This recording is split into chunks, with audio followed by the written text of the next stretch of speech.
2, 3, 4, 5, 6, 7, 10. 8. 5. Okay, we're good.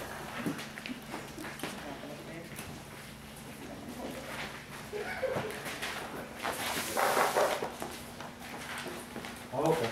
Did you know that an all-over color process at a salon runs upwards of $50?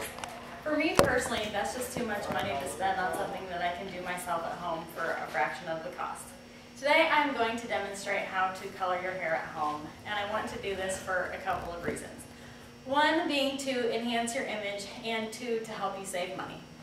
I graduated cosmetology school in 2007, so I learned how to professionally color hair.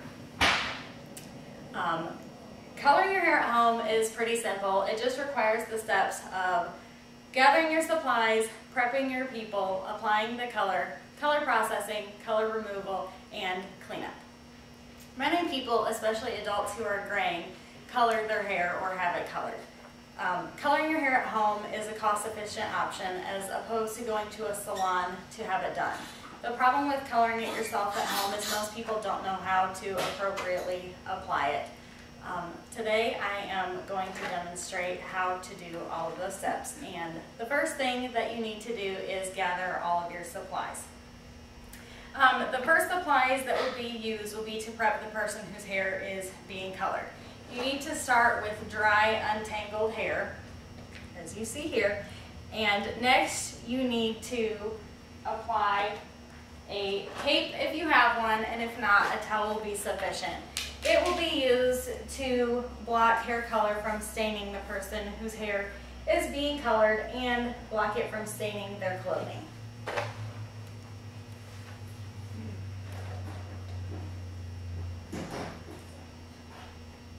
The next thing that you need to do is part the hair off into 4 equal sections. You need to start at the center of the top of the hairline and work all the way down to the nape of the neck.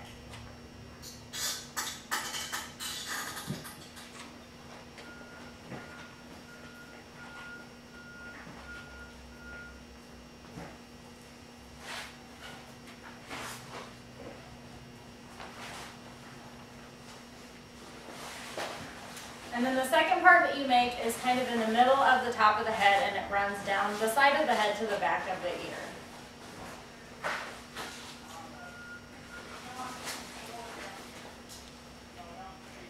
And as you're parting it off, you need to clip up the 3 sections in which you're not working with first.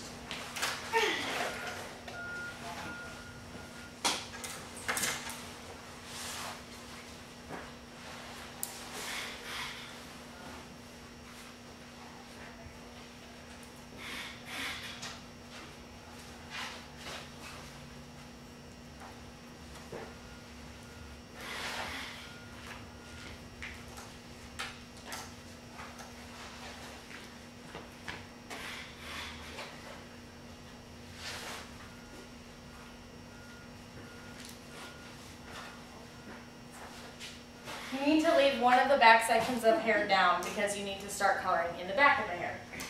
The last step in prepping the person whose hair is being colored is you need to take Vaseline or some sort of oil-based ointment to apply all the way around the hairline on the person to protect their skin from being stained by the color.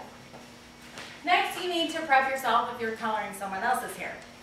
First, you need to put on an apron if you have one, and if you don't, I would suggest wearing darker black clothing that you don't really care about in case color gets on it and it gets ruined. Then you can just throw it away.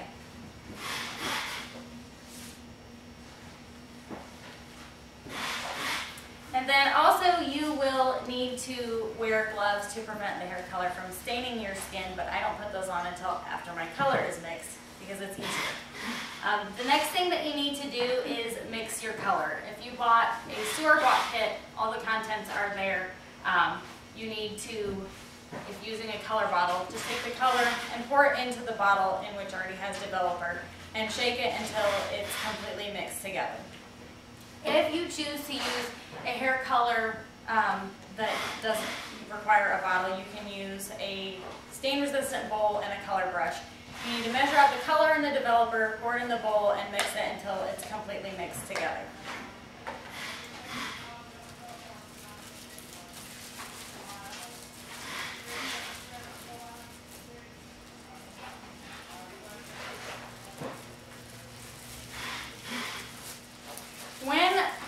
coloring someone's hair, the Faria application instruction site online says that you need to do an allergy test first to make sure that whoever's hair is being colored is not allergic to the chemicals in the color. The instructions come with any hair color that you purchase. Now that my color is mixed, what I need to do is start the application of the hair color. The way to apply the color is to gather all the hair in one hand, and if you're using a bottle, you section each section off horizontally and you work with one at a time, and they're approximately 1/4 inch deep sections.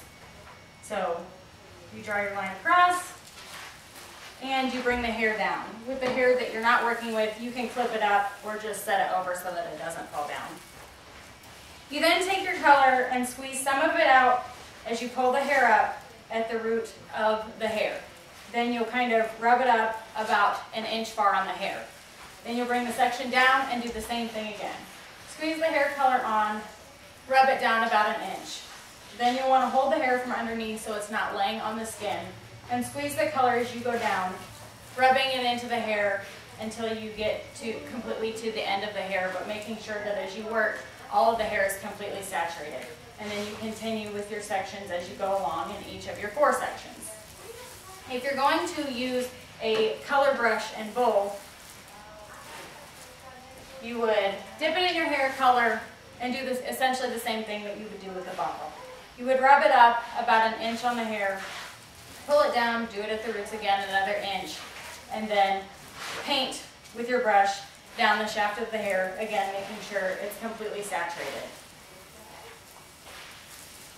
When you're coloring your hair, you need to work with the 2 back sections first. One back section, the next back section, then one front section, and then lastly the other front section.